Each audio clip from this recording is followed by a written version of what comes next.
இந்த கூட்டத்திற்கு இவ்வளவு நேரம் உட்கார்ந்து எல்லாரும் பேசுறதையும் கேட்டீங்க. இது முழுக்க முழுக்க நமக்கான பொதுக்கூட்டம். இதுல தீர்மானம் வந்து போடணும். நம்ம பொதுக்கூட்டத்துக்கு அனைவருமே தம்பி சொன்ன மாதிரி, தம்பி பிரகாஷ் சொன்ன மாதிரி தீர்மானம் தான்.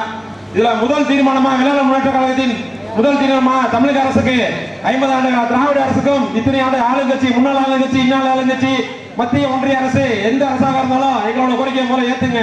நாங்க கொடுக்கிற கோரிக்கையை மூலம் செவிச்சாச்சு கேளுங்க.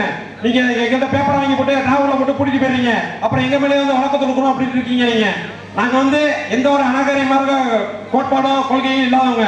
எங்களுக்கு உள்ளான அங்கீகாரம் எங்களுக்கு கிடைக்க வேண்டும். அதை மட்டும் தான் நாங்க கேட்கிறோம். மற்றபடி எந்த ஒரு அராஜகத்திலும் நாங்க ஈடுபடல.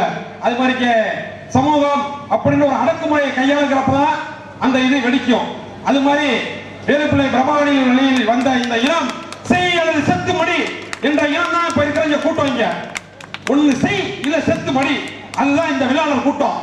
இந்த விளையாளர் முன்னேற்ற கழகத்தினோட இப்ப தீர்மானம் 43 உட்பிரிவுகளை ஒரே வெள்ளாளர் என்று அறிவிக்க வேண்டும். 20% உள் இடஒதுக்கீடு கொடுக்க வேண்டும். வேளாளர் அரசாணையை அதிரடியாக மறுபரிசீலனை செய்ய வேண்டும். ஒன்றிய அரசும் மத்திய மாநில அரசும் அதிரடியாக மறுபரிசீலனை செய்து அதற்கு மறுப்பு தெரிவிக்க வேண்டும். தேசிய தலைவர் கப்பலுடைய தமிழ்நாடு தென்னாடு தலைவர், மிகப்பெரிய பணக்காரர், இந்தியாவின் இரட்டை ஆயுள் பெற்ற ஒரே ஒருவர், ஜாம்பவான் ஜமீன்தார் தேசிய தலைவர் ஐயா வாவு சிதம்பரம் பிள்ளை அவர்களுக்கு தமிழக அரசு டெல்டா மாவட்டத்தில் திருவுருவ சிலை அமைக்க வேண்டும். அதே போன்று தேசிய தலைவர் வாவு சிதம்பரம் ஐயா போன்ற பல சுதந்திர போராட்ட தியாகிகள் உள்ளனர். அவர்களுக்கும் தமிழக அரசு திருவுருவ சிலை அமைக்க வேண்டும். சாதிவாரி கணக்கெடுப்பை உடனடியாக நடத்த வேண்டும். மிக முக்கியமான தீர்மானமாக ஒன்றிய அரசுக்கு ஒரு கோரிக்கை வைக்கிறோம். அதாவது வெளிநாட்டுல எல்லாம் பணத்துல பாத்தீங்கன்னா ஒவ்வொரு தலைவரோட போட்டோ இருக்கும். அதே மாதிரி இந்தியாவில நோட் அடிக்கிறாங்க. 2000 நோட்டு, 10 நோட்டு, 20 நோட்டு, 5 நோட்லாம் இருந்து 1 நோட்ல முன்னாடி இருந்தது. அதுல வந்து ஒரே ஒரு தலைவராக மட்டும் தான் பார்த்துட்டு இருக்காங்க. வெறும் காந்தி மட்டும் தான் போட்டு இருக்காங்க. அதை நாங்க எதிர்க்கிறோம். காந்தி மட்டும் இந்தியாவுக்காக போராடல.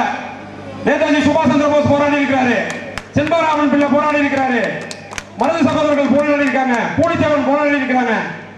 அதாவது பாரில் உள்ள நோட்டெல்லாம் பாத்தீங்கன்னா ஒரு தலைவர் இருக்கும். அதே மாதிரி இந்திய அரசியலில் இந்திய பணமதிப்பில் இந்த நாட்டிற்காக போராடி சுதந்திரம் பெற்ற அனைத்து தலைவர்கள் பணத்தையும் அச்சிட வேண்டும் என்று இந்த வேளாண் முன்னேற்ற கழகம் கேட்டுக்கொள்கிறது.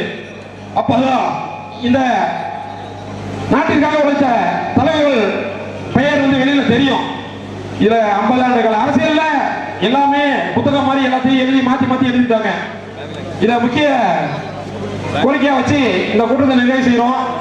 நன்றி, வணக்கம்.